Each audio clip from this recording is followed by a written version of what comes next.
All right, be honest with me. Have you already planned out your great New Year ritual? You know, the crisp, blank diaries ready for journaling, the long-term goals and short-term objectives all neatly typed up, the burning enthusiasm to become a super ninja, transformed version of yourself, ready with all that gear? And speaking of gear, I wonder where last year's 5 identical prep strategies and those half-filled journals are sitting right now. Dusty, hiding under the bed? Yeah, I thought so. Because we do this every time. It usually starts around December 28th. You're sitting on the couch, surrounded by chocolate wrappers, feeling slightly like a bloated sea lion. You look at the calendar and you think, this is it. The old me dies on Tuesday. Tuesday is the day I become a Spartan warrior. Tuesday is the day I start waking up at 4 a.m. to meditate and write a best-selling novel before breakfast. We treat New Year's Eve like a magical portal. We think that when the clock strikes midnight, a biological switch is going to flip in our brains. We think the version of us that procrastinated for the last 365 days will dissolve into the ether, replaced by a productivity cyborg who never gets tired and loves filling out spreadsheets. But then, January 15th rolls around. Statisticians actually call this Quitter's Day. This is the day the gym goes from looking like a mosh pit to looking like a library. The motivation fades. The dopamine crash hits.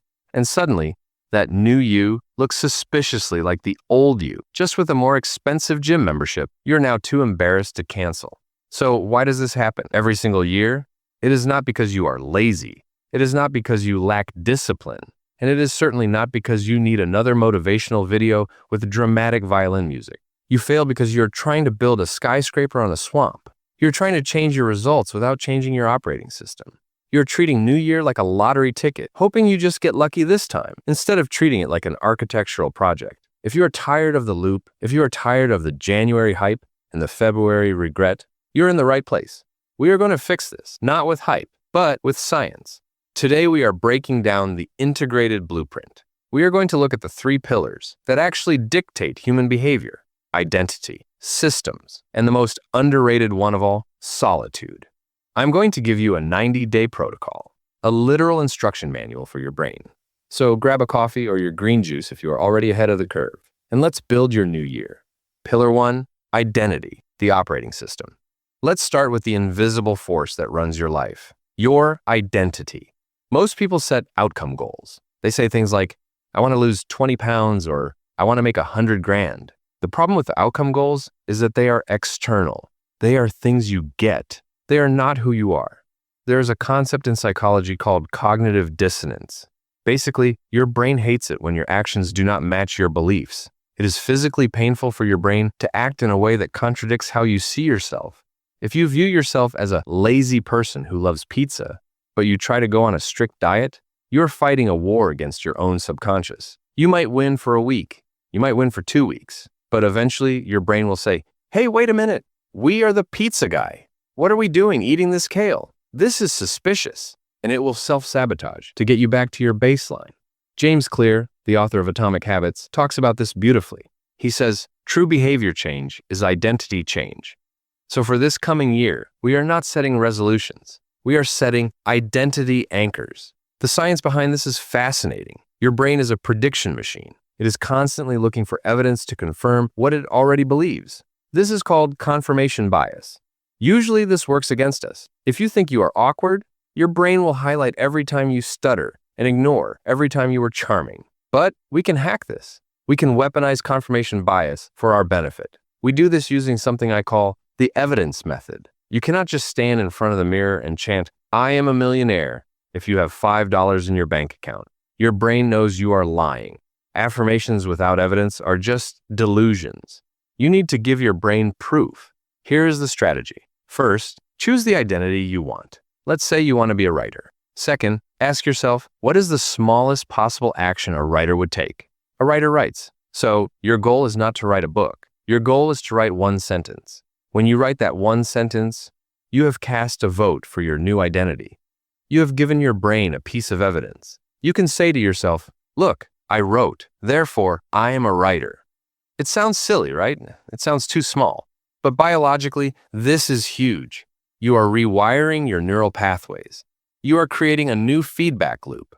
You are not trying to impress Instagram. You are trying to convince your own amygdala that this is the new normal. Once your brain accepts the new identity, the behavior becomes automatic. It stops taking willpower. It just becomes what you do. Pillar 2, systems, the vehicle. Okay, so we know who we are becoming. Now we need to talk about how we get there. This brings us to Pillar 2, systems. There is a quote by the Greek poet Archilochus that you should probably tattoo on your forehead. He said, "We do not rise to the level of our expectations. We fall to the level of our training." In modern terms, you fall to the level of your systems. The biggest lie we are sold is that success is about willpower. We think that if we just want it bad enough, we will do it. But willpower is a battery. It drains. It is finite. Think about your own day. You wake up with a full battery, then you make decisions. What to wear? Breakfast, traffic, annoying emails. What to watch on Netflix? Every decision costs biological energy. By 7 p.m., your battery is dead. This is why you never cheat on your diet at 8 a.m. You cheat at 8 p.m. Your willpower is gone.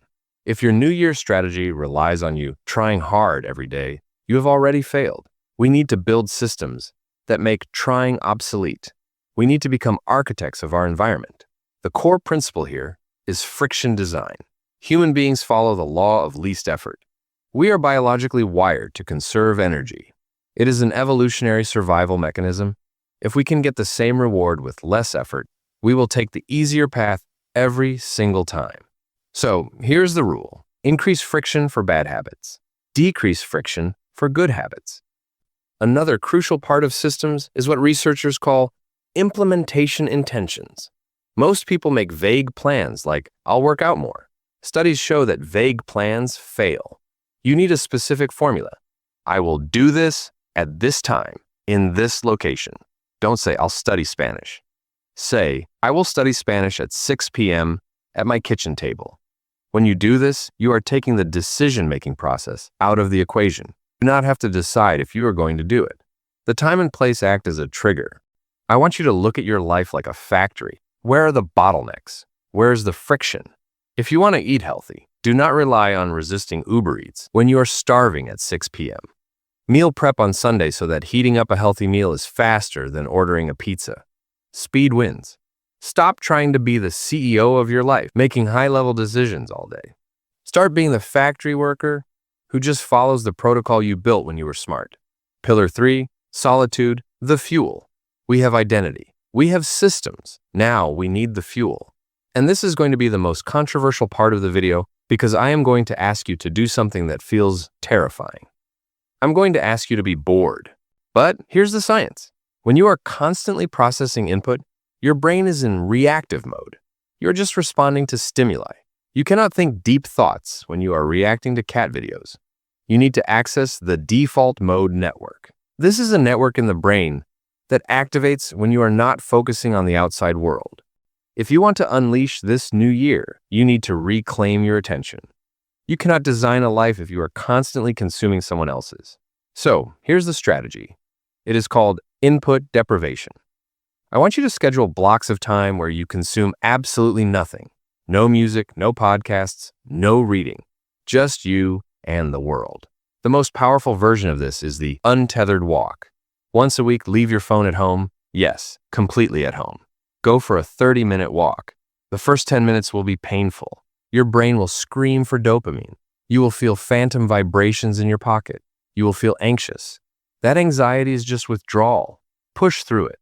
After about 15 minutes, something shifts. The noise settles. Your brain starts to breathe. You start to remember things you forgot. You start to solve problems that have been stuck for weeks. Also, we need to talk about the digital sunset. Blue light and high stimulation content before bed ruin your sleep quality. And sleep is when your brain cleans itself of toxins. If you are sleeping poorly, your prefrontal cortex, the part of the brain responsible for willpower, is weaker the next day. Make a rule. No screens 1 hour before bed. Period. Without solitude, you might have great systems and a strong identity, but you might be speeding in the wrong direction. Solitude is your GPS. Here's the truth. Each new year is going to happen whether you change or not. Time will pass. You can either spend it repeating the same loops, fighting the same battles, and ending up in the same place. Or you can build. You do not need to be a superhero. You just need to be a smart architect. Identity, systems, solitude. That is the blueprint. Now, I have a challenge for you. I don't want you to just listen to this and click on the next video. That is reactive. I want you to be active.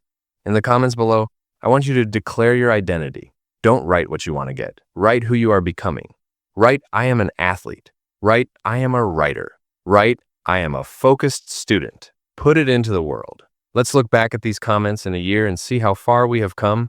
The blueprint is in your hands. The clock is ticking. Go unleash your new year. Thanks for watching, and I'll see you in the next one.